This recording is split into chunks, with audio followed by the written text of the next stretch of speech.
So here are the contents of the engine cover. The first part we have is this grommet itself, as well as these two protruding pieces, and then of course the engine cover. Now if we flip over the engine cover, you see it's lined with this sound insulation foam, as well as this heat-proof / fireproof lining. And here are the locations of the 4 mounting points. The first one is this one here with the protruding piece, and the 3 grommets as well. To start the installation, the first thing you want to do is flip over the engine cover, and we're going to screw in one of the protruding pieces. Now, preferably you'd want to use a nut or something to secure it, but a nut wasn't included, so I just used medium strength thread locker on the threads to keep it in place, and hopefully the vibrations won't cause the little screw to come loose. So here I put some medium strength thread locker on it and just screw the piece in. All right, next we're going to look at the 4 different mounting points. The first one's here for the grommet. The next one's here for another one of the protruding pieces. There's already an existing mounting point back here for one of the grommets, and the last grommet is right here, which is another existing mounting place.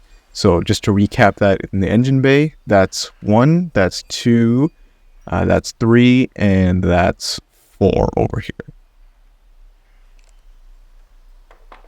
Next, we'll screw in one of these protruding pieces. Make sure you do it on the right hole instead of the left hole. I'm putting some more medium strength thread locker on this and then just screwing the piece in once more.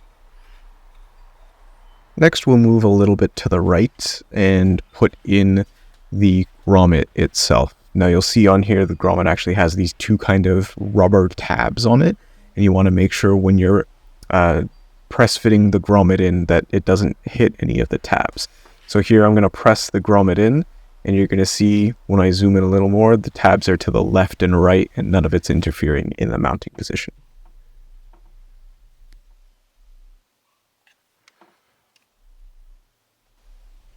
And a final look, here's our first grommet that's installed.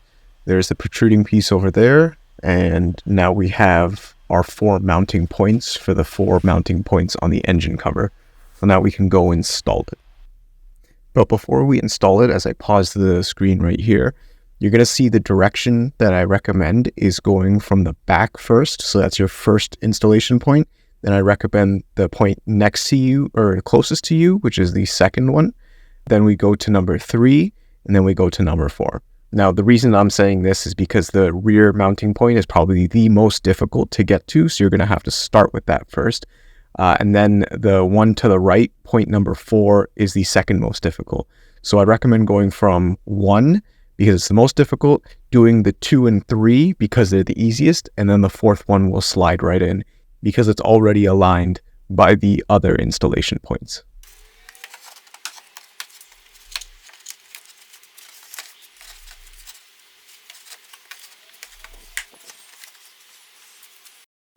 An engine cover serves 2 main purposes. The first one is aesthetics itself, which it definitely does look good and cleans up the look of the engine bay. However, the other aspect is supposed to be sound deadening, or at least reducing the amount of sound from the engine. Now, inside the cabin, I did not notice any difference from installation of the engine cover. However, I did do a sound test from the outside of the car, and I'll let you make your own conclusions. But personally, I do not hear much of a difference myself.